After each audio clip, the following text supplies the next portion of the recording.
Suíça. Carl Gustav Jung nasceu em 1875.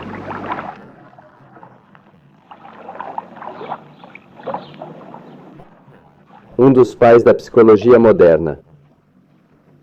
Aos 84, é o psiquiatra mais honrado. A história o registrará como um dos maiores médicos.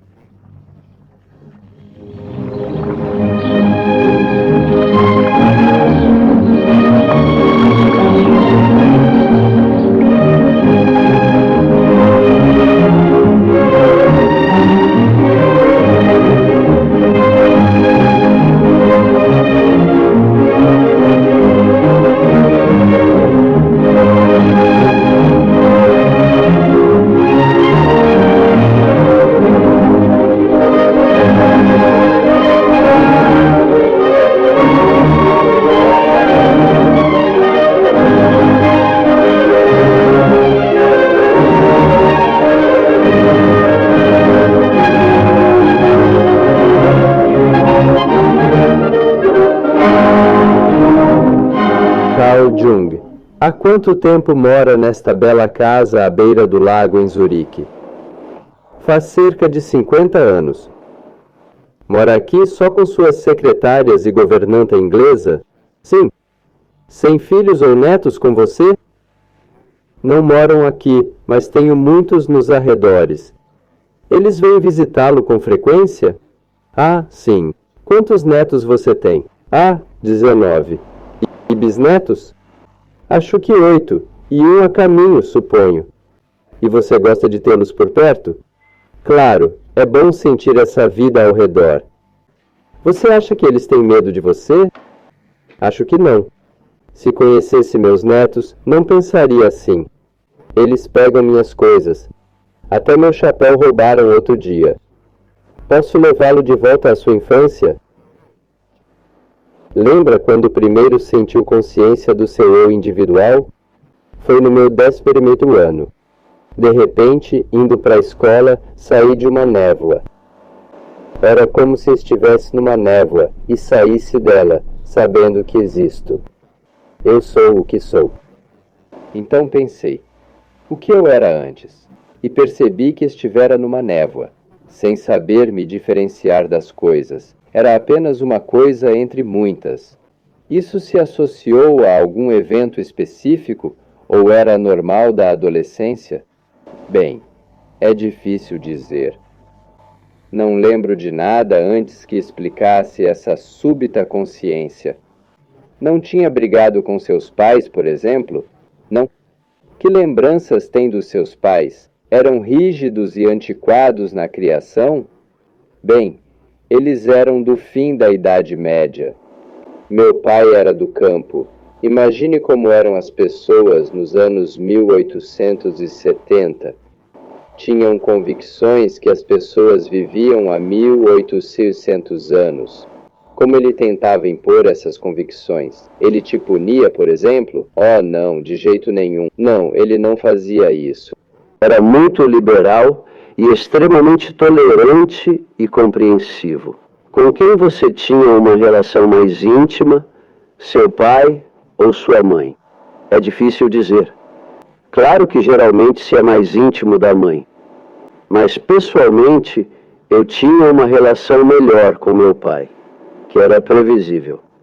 Já com minha mãe, ela era algo muito problemático para mim. Então, o medo não era um elemento na sua relação com seu pai? De modo algum. Você o via como infalível em seus julgamentos? Oh, não. Eu sabia que ele era bastante falível. Que idade você tinha quando percebeu isso? Deixe-me ver. Talvez 11 ou 12 anos. Estava ligado ao fato de que eu era, que eu sabia que era. E a partir daí percebi que meu pai era diferente. Então a autorrevelação se ligou à percepção da falibilidade dos pais. Sim, pode-se dizer isso. Percebi que temia minha mãe, mas não durante o dia. Ela era bem conhecida por mim, imprevisível, mas à noite eu temia minha mãe. E você lembra por quê? Lembra do que esse medo não faço a menor ideia do porquê. E sobre seus dias de escola. Você era feliz na escola? No início, fiquei feliz por ter colegas, pois antes eu era muito solitário. Morávamos no campo e eu não tinha irmão nem irmã. Minha irmã nasceu bem depois, quando eu tinha 9 anos. Então me acostumei a ficar só, mas sentia falta. Sentia falta de companhia. Na escola, era ótimo ter companhia, mas logo, numa escola rural, eu estava bem à frente. E então comecei a ficar entediado. Que educação religiosa seu pai te deu? Éramos reformados suíços. Ele te fazia ir à igreja sempre? Ah, bem, isso era natural. Todos iam à igreja no domingo. E você acreditava em Deus? Ah, sim. Você acredita em Deus agora? Agora. Difícil responder. Eu sei. Não preciso acreditar. Eu sei. Bem, agora passando ao próximo marco da sua vida, o que o fez decidir tornar-se médico? Foi, inicialmente, uma escolha puramente oportunista. Originalmente eu queria ser arqueólogo. Assiriologia, egiptologia ou algo do gênero. Não tinha dinheiro. O curso era muito caro. Então meu segundo amor era a natureza, especialmente a zoologia. Quando iniciei os estudos, me inscrevi na Faculdade de Filosofia, ou seja, Ciências Naturais. Logo vi que a carreira à minha frente me tornaria um professor escolar. Eu nunca achei que teria chance de ir além, pois não tínhamos dinheiro algum. Então percebi que isso não atendia às minhas expectativas. Sabe, eu não queria me tornar um professor escolar. Ensinar não era exatamente o que eu buscava. Então lembrei que meu avô tinha sido médico. Sabia que estudando medicina poderia aprender ciências naturais e virar médico. E um médico pode se desenvolver, entende? Ele pode ter um consultório. Ele pode escolher seus interesses científicos, mais ou menos. Em outros casos, eu teria mais. Ser professor e a ideia de fazer algo útil com pessoas me atraíam. E você, ao decidir ser médico, teve dificuldade no treinamento e nos exames? Eu tive problemas com professores que duvidavam da minha capacidade de escrever. Lembro de um caso em que o professor costumava discutir os trabalhos dos alunos, começando pelo melhor. Ele passou por todos os alunos e eu não apareci. Fiquei muito preocupado, pensando que era impossível meu trabalho ser tão ruim. Quando terminou, ele disse: ainda há um trabalho, o de Jung. Seria o melhor de todos se não fosse copiado. Ele simplesmente copiou de algum lugar, roubou. Você é um ladrão, Jung. Se eu soubesse de onde você roubou, o expulsaria da escola. Fiquei furioso e disse: esta é a tese em que mais me empenhei, pois o tema era interessante, ao contrário de outros temas que não me atraem. Então ele disse: você é mentiroso. Se provar que roubou isso de algum lugar, será expulso da escola. Isso foi muito sério para mim, pois o que mais restaria? Entende? E eu odiava aquele sujeito. Foi o único homem que eu poderia ter matado, sabe? Se o encontrasse num beco escuro, teria mostrado do que sou capaz. Você tinha pensamentos violentos sobre pessoas quando jovem? Não exatamente, só quando me irritavam. Aí eu batia neles. E você se irritava com frequência? Não muito, mas quando sim, era para valer. Imagino que você era forte e grande. Sim, eu era bem forte. Criado no campo com meninos camponeses, a vida era dura. Eu seria capaz de violência, sei disso. Tinha um pouco de medo disso. Então, eu evitava situações críticas por não confiar em mim. Uma vez fui atacado por 7 garotos e fiquei furioso. Peguei um Girei-o pelas pernas e derrubei 4 deles. E então eles ficaram satisfeitos. E houve consequências disso depois? Ah, sim, com certeza. Desde então, sempre suspeitavam que eu estava por trás dos problemas. Não estava, mas temiam-me e nunca mais fui atacado. Bem, ao se formar médico, o que o fez escolher ser alienista? Sim, isso é um ponto interessante. Ao terminar meus estudos, sem saber o que fazer, tive uma chance. Um professor foi chamado para Munique e me queria como assistente. Mas naquele momento, eu estudava para meu exame final. Deparei-me com um livro didático de psiquiatria. Até então, não pensava nisso, pois nosso professor não era cativante. Li só a introdução, que falava da psicose como desajuste da personalidade. Isso foi certeiro. Naquele instante, vi que devia me tornar um alienista. Meu coração disparou, descontroladamente naquele momento. Quando disse ao professor que estudaria psiquiatria, não medicina, ele não entendeu. Não, meus amigos, porque naquela época a psiquiatria não era nada, absolutamente nada. Mas vi a chance de unir coisas contrastantes em mim. Além da medicina e ciências naturais, estudava filosofia e assuntos afins. Era como se 2 riachos estivessem se juntando de repente. E quanto tempo depois dessa decisão você entrou em contato com Freud pela primeira vez? Bem, isso foi no final dos meus estudos e demorou um tempo até eu conhecer Freud. Veja, terminei meus estudos em 1900 e só conheci Freud muito mais tarde. Em 1900, já li a sua interpretação dos sonhos e estudos sobre histeria, mas era apenas leitura. E então, em 1907, o conheci pessoalmente. Você pode me contar como isso aconteceu?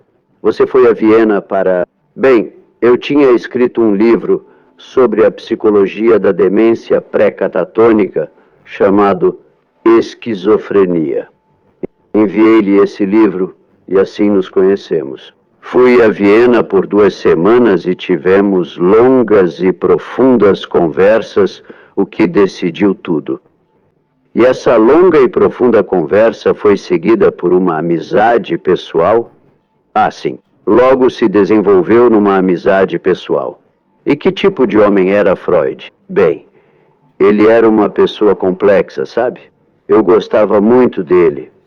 Mas logo vi que, quando ele pensava algo, estava decidido. Eu duvidava de tudo e era impossível discutir algo realmente a fundo. Sabe, ele não tinha formação filosófica. Eu estudava Kant e estava imerso nisso, algo distante de Freud. Então, desde o início havia uma discrepância. Vocês se afastaram depois, em parte por diferenças na abordagem de experimentos e provas? Bem, é claro que sempre há diferenças de temperamento. Sua abordagem era diferente da minha porque nossas personalidades eram distintas. Isso me levou a investigar os tipos psicológicos mais tarde. Existem atitudes definidas. Algumas pessoas agem de um jeito, outras de maneira típica. Havia também muitas diferenças entre mim e Freud. Acha que o padrão de prova de Freud era inferior ao seu? Bem, não sou competente para fazer essa avaliação. Não sou meu próprio historiador. Em certos aspectos, acredito que meu método tem seus méritos. Diga-me, Freud chegou a analisar você? Sim, submeti vários sonhos a ele, e ele também. E ele a você, certo? Sim, claro. Lembra das características marcantes dos sonhos de Freud? Bem, essa pergunta é um tanto indiscreta. Existe o que chamamos de sigilo profissional. Ele já faleceu há muitos anos? Sim. Mas o respeito dura mais que a vida. Prefiro não falar sobre isso. Outra coisa, então, que talvez também seja indiscreta. É verdade que você tem muitas cartas trocadas com Freud ainda não publicadas? Quando serão publicadas? Bem, não durante a minha vida. Você não se oporia à publicação após sua morte? Oh, não, de jeito nenhum. Porque provavelmente tem grande importância histórica. Eu não acho. Então, por que não as publicou até agora? Porque não eram importantes o suficiente para mim. Não vejo nenhuma importância especial nelas. Elas tratam de assuntos pessoais? Bem, parcialmente. Mas eu não gostaria de publicá-las. Bem, podemos falar sobre quando você se separou de Freud? Foi em parte com a publicação do seu livro, A Psicologia do Inconsciente? Está correto? Essa foi a verdadeira causa. Bem, agora, antes de você publicar, quero dizer a causa final, pois teve longa preparação. Sabe, desde o início eu tinha uma reservatio mentalis. Eu discordava de várias ideias dele. Quais em particular? Bem, sua abordagem pessoal e desprezo pelas condições históricas do homem. Veja, dependemos muito da nossa história. Somos moldados pela educação e influência dos pais, nem sempre pessoais. Eram preconceituosos ou influenciados por ideias históricas ou dominantes. E esse é um fator decisivo na psicologia. Não somos só de hoje ou de ontem.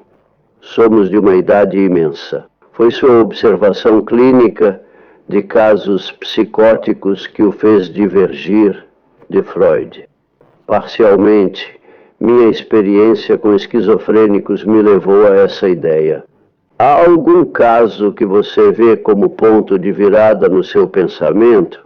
Ah, sim. Fiz várias experiências desse tipo e fui até Washington estudar negros na clínica psiquiátrica lá para descobrir se eles têm o mesmo tipo de sonhos que nós temos.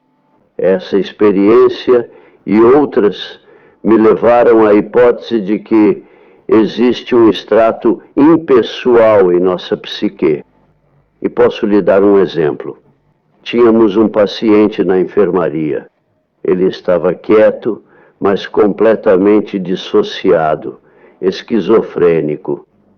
E ele já estava na clínica há mais de 20 anos. Ele entrou na clínica jovem, quase menino, sem educação formal. Uma vez entrei na enfermaria e ele, animado, me chamou, pegou-me pela lapela e me levou à janela e disse: Doutor, agora você precisa ver. Agora olhe para isso. Olhe para o sol e veja como ele se move. Mova sua cabeça assim e verá os seguidores do sol. E sabe, essa é a origem do vento. Vê como o sol se move quando você move a cabeça de um lado para o outro? Claro, eu não entendi nada. Pensei, lá vamos nós. Ele é simplesmente louco. Mas esse caso ficou na minha mente. 4 anos depois, li um artigo do historiador alemão Dietrich sobre a liturgia de Mitra, parte do papiro mágico de Paris. Ele produziu parte da chamada liturgia de Mitra. Lá diz que após a segunda oração verás o disco do sol se desdobrar e verás pendurado nele o tubo, a origem do vento. Quando moveres teu rosto para o leste, ele se moverá para lá. E se moveres teu rosto para o oeste, ele te seguirá. E num instante eu soube. É isso. Esta é a visão do meu paciente. Mas como ter certeza que seu paciente não lembrava inconscientemente algo que lhe contaram? Ah, não. Impossível, porque isso não era conhecido.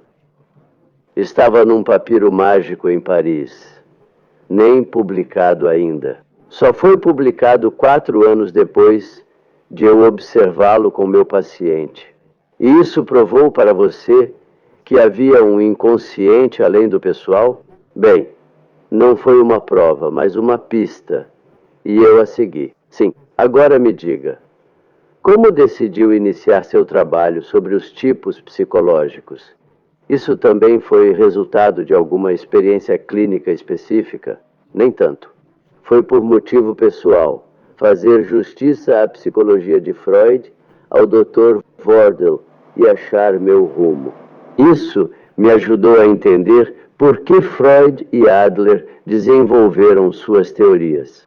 Entendi por que Adler criou sua teoria do princípio do poder. Você já concluiu qual é o seu próprio tipo psicológico? Naturalmente, dediquei muita atenção a essa questão delicada, sabe? E chegou a uma conclusão? Bem, veja, o tipo não é algo estático. Ele muda ao longo da vida. Mas eu certamente era caracterizado pelo pensamento desde criança. E eu também tinha muita intuição. E tinha uma clara dificuldade com o sentimento. Minha relação com a realidade não era particularmente brilhante. Muitas vezes eu estava em desacordo com a realidade das coisas.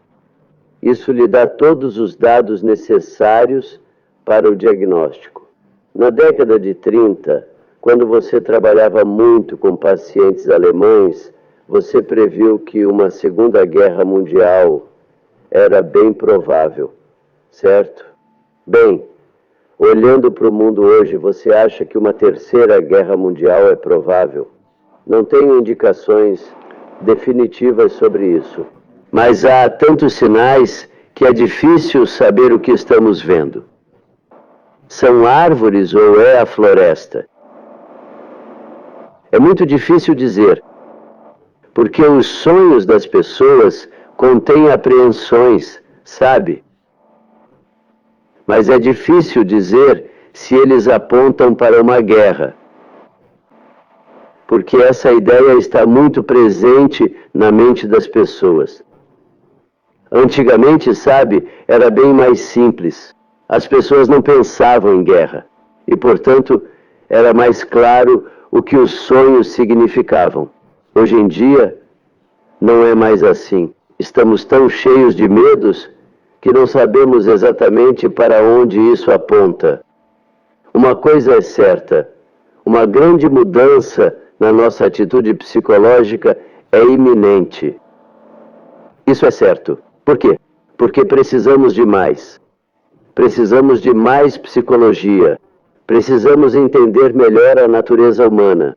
Porque o único perigo real que existe é o próprio homem. Ele é o grande perigo. E, infelizmente, não temos consciência disso. Não sabemos quase nada sobre o homem. Sua psique deve ser estudada, porque somos os únicos origem de todo mal vindouro. Bem, você acha que o homem precisa do conceito de pecado e mal para viver? Isso faz parte da nossa natureza? Bem, obviamente. E de um redentor? Essa é uma consequência inevitável. Não é um conceito que sumirá conforme ficamos mais racionais. Bem, não acho que o homem se desviará do padrão original do seu ser. Sempre existirão essas ideias. Se não crê num redentor pessoal, como Hitler, ou no culto ao herói, é uma ideia. É uma ideia simbólica. Você já escreveu frases que me surpreenderam um pouco sobre a morte. Lembro que disse que a morte é tão importante quanto o nascimento na vida. Mas não pode ser como o nascimento se for um fim, pode? Sim, se for um fim. E aí não temos certeza sobre esse fim. Porque, sabe, há faculdades peculiares da psique que não se limitam ao espaço e tempo. Pode-se ter sonhos ou visões do futuro.